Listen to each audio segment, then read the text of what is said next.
Chapter 1. 2 Tickets. I want to tell you something about Marco. He's rich, but he's a bad man. You're being stupid, Sylvia. Gabriel had a kind face and intelligent brown eyes. He usually had a friendly smile, but there was no smile on his face today. He wasn't happy. I'd like to be as rich as Marco, he thought, but I'm only good old Gabriel. Sylvia likes me. I know she does. She thinks I'm kind and nice, but she thinks I'm boring too. Boring old Gabriel, that's me. Gabriel had 2 tickets for a film. There was a red rose on the table in his sitting room. He took the rose and the tickets and went out. An hour later, Gabriel arrived at the door of Sylvia's flat. When she opened the door, she didn't smile at him. "Oh, hello," she said. "What, Don't you remember, Sylvia?" said Gabriel. "It's Sunday evening. We're going to the cinema. I've got the tickets.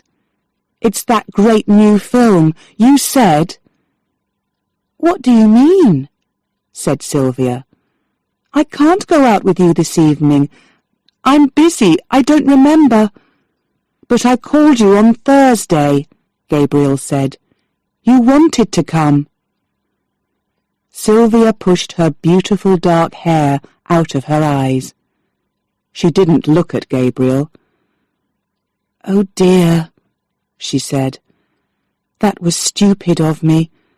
I'm really sorry. Please don't be angry, Gabriel. Come back tomorrow. We'll go to the film tomorrow." She began to shut the door. "Sylvia," Gabriel said angrily, "you're going out with Marco. I know you are. I want to tell you something about Marco. He's rich, but he's a bad man. You're being stupid, Sylvia." Chapter 2. A Table for 2. Marco didn't know about the Delgados' money. He saw their pictures, their jewellery, and other expensive things, and he liked them all. Marco stood at the door of Sylvia's flat and watched Gabriel leaving. He looked carefully at his clothes and his shoes. Why didn't Sylvia open the door? She was in there. Then, suddenly, it opened. "Sylvia, dear," Marco said, "you look wonderful." He stopped. Sylvia didn't look wonderful. Her face was red, and she looked unhappy. Gabriel said something to her, Marco thought. What was it? That young man doesn't like me, and I don't like him. He followed Sylvia into the sitting room. "I'm nearly ready," she said. "Have a drink. I'll come in a minute." Marco knew the Delgados' sitting room well. He went to the table and got a drink. Then he sat down in an expensive armchair. He liked the flat. There were beautiful pictures on the walls, and everything in the room looked very expensive. Sylvia lived with her mother. Her father was dead. Before he died, Mr. Delgado had a good job. He had cars and friends and a lot of money. But the Delgados weren't a rich family now, and Sylvia's mother was ill. The doctor often came and visited her. Sometimes Mrs. Delgado had to go to hospital. She had to have good food and expensive medicines. The Delgados didn't have much money now. Chapter 3. Sylvia's Story. Suddenly, the lights went out, and it was nearly dark. Then, people started to scream. Sylvia didn't move. She couldn't move. The ground moved under Sylvia's feet. Help! What is it? What's happening? She thought. There was a terrible noise, and she looked up into the sky. Perhaps the noise and the shaking came from a plane. Suddenly, the lights went out, and it was nearly dark. Then people started to scream. Sylvia didn't move. She couldn't move. It's an earthquake, she thought. Oh, no! Please, no! The ground moved again. A long crack started to run up from the bottom of the wall in front of her to the top. Then the wall opened, and Sylvia could see the people inside the restaurant.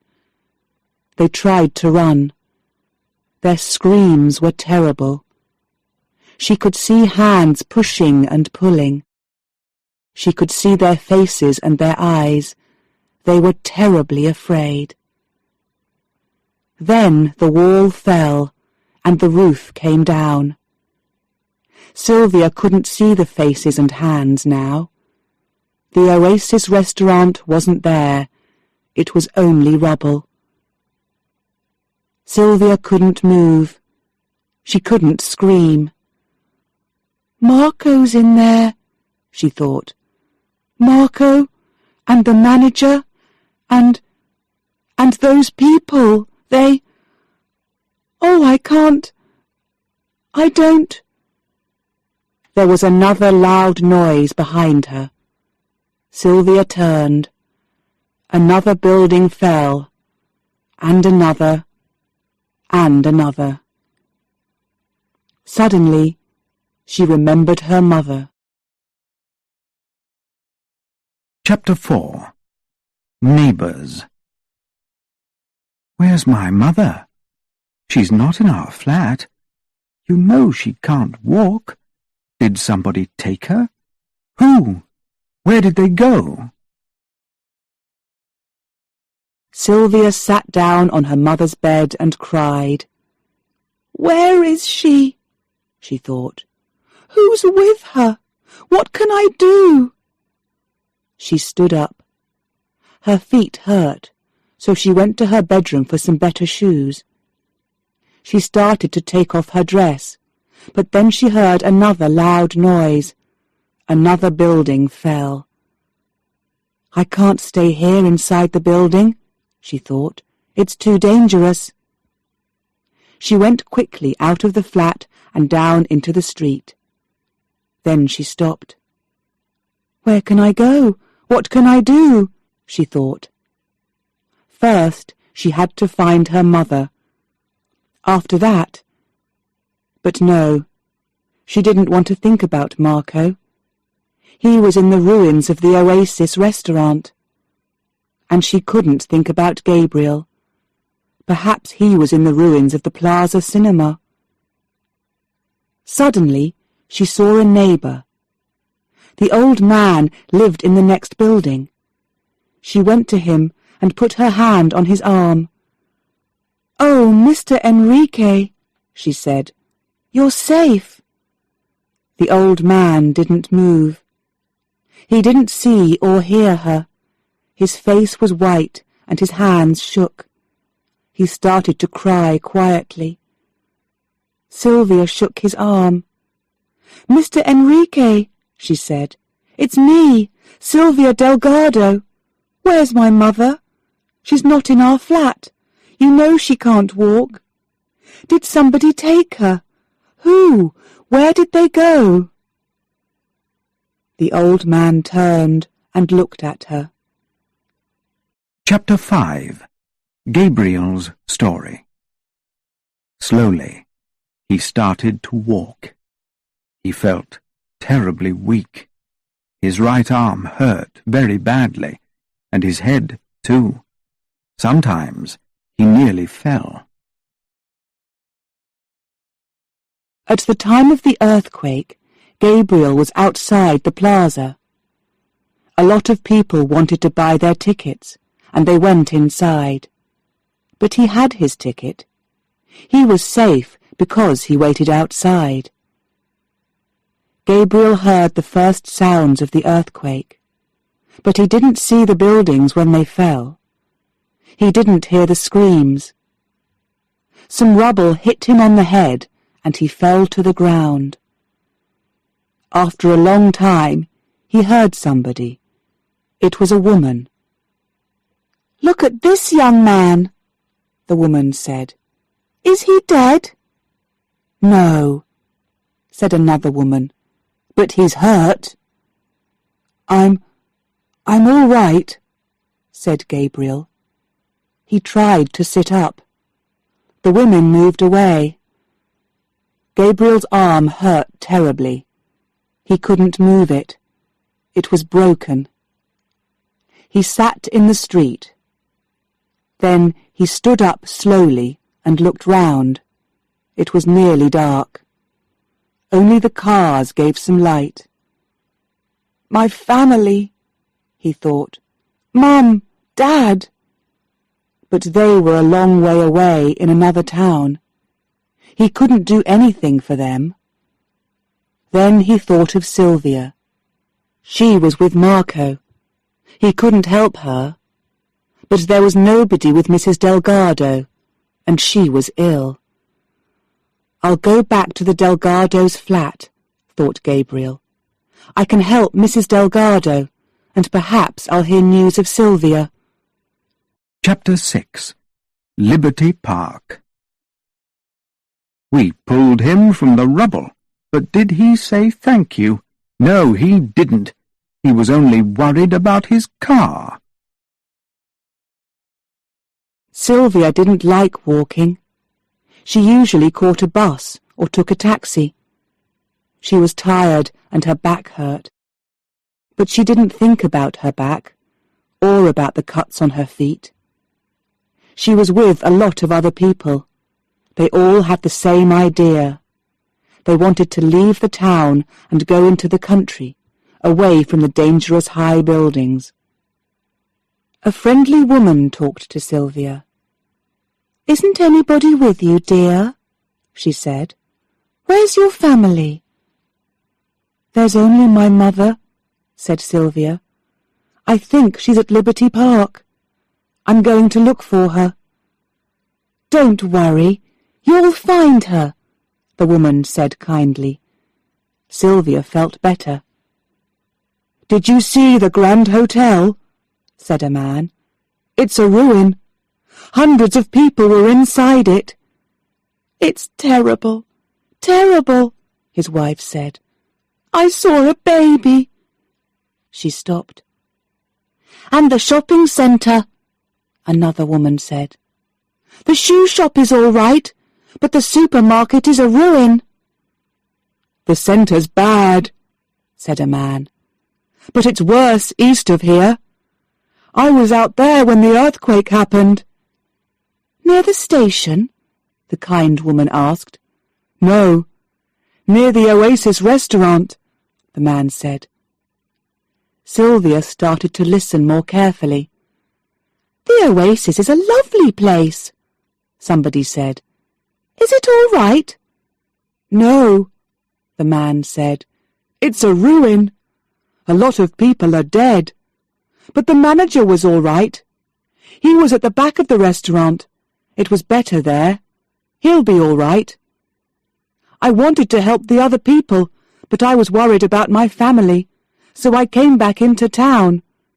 We're all safe, but our home—" He stopped talking. Sylvia turned to him.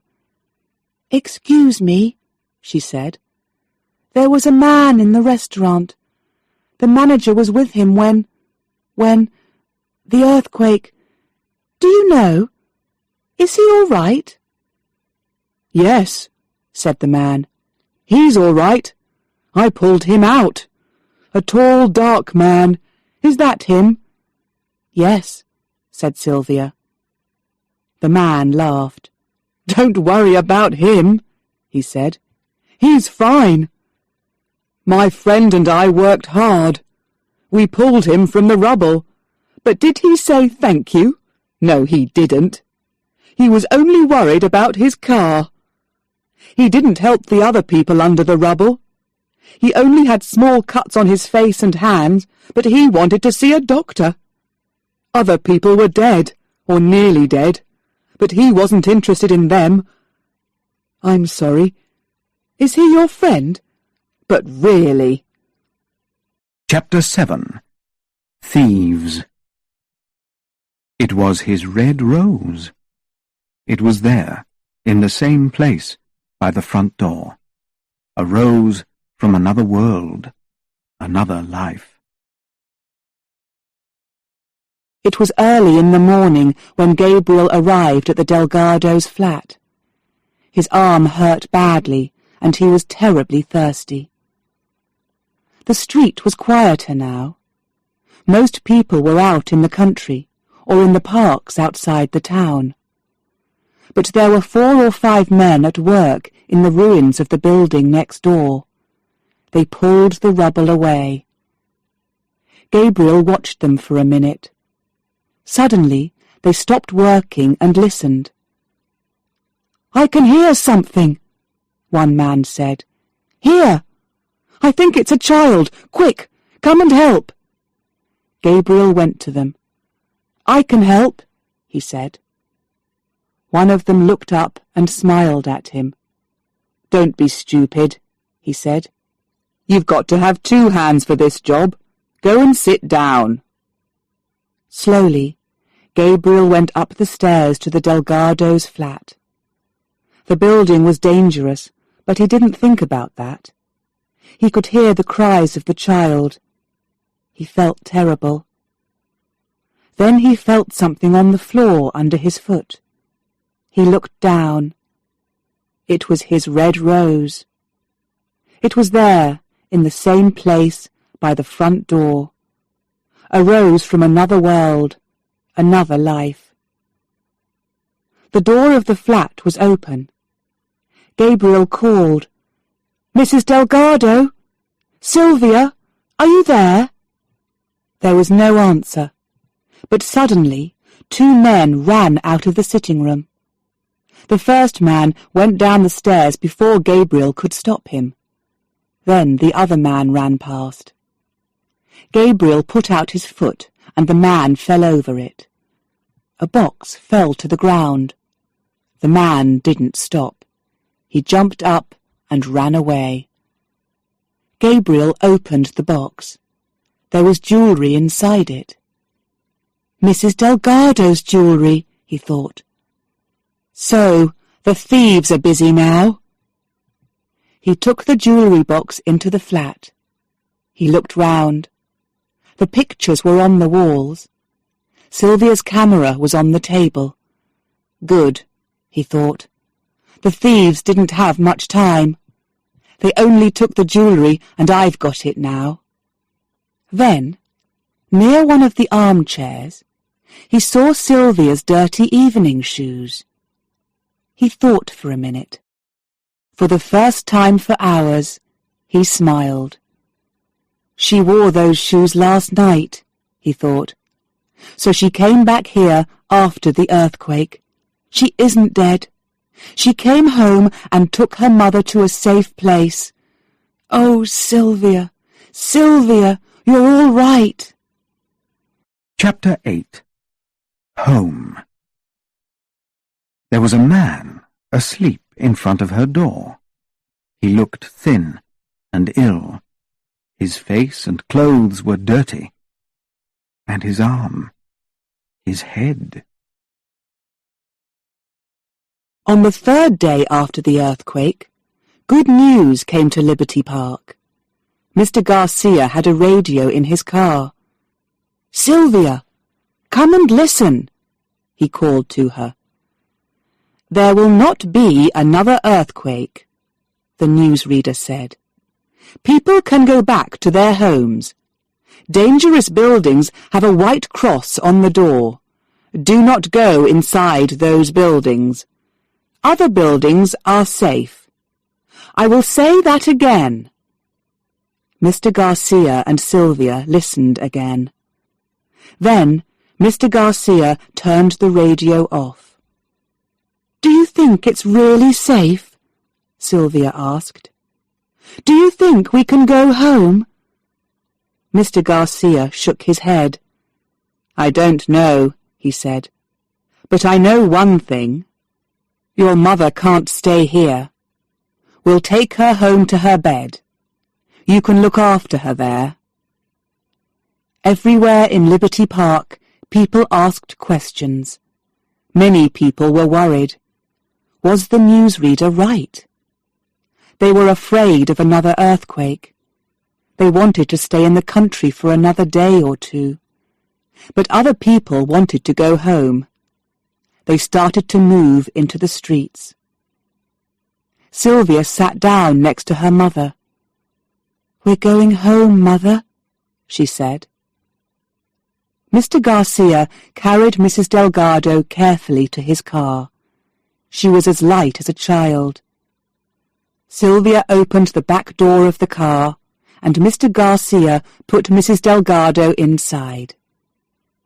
The journey into town took a long time. There was rubble everywhere, and in some places there were trees across the road. Mr. and Mrs. Garcia sat in the front of the car and talked. They were worried about their flat, their friends, and their neighbours. Sylvia sat in the back with her mother and looked out of the window. But she didn't see the ruins, or the rubble, or the firemen. She didn't hear the Garcias.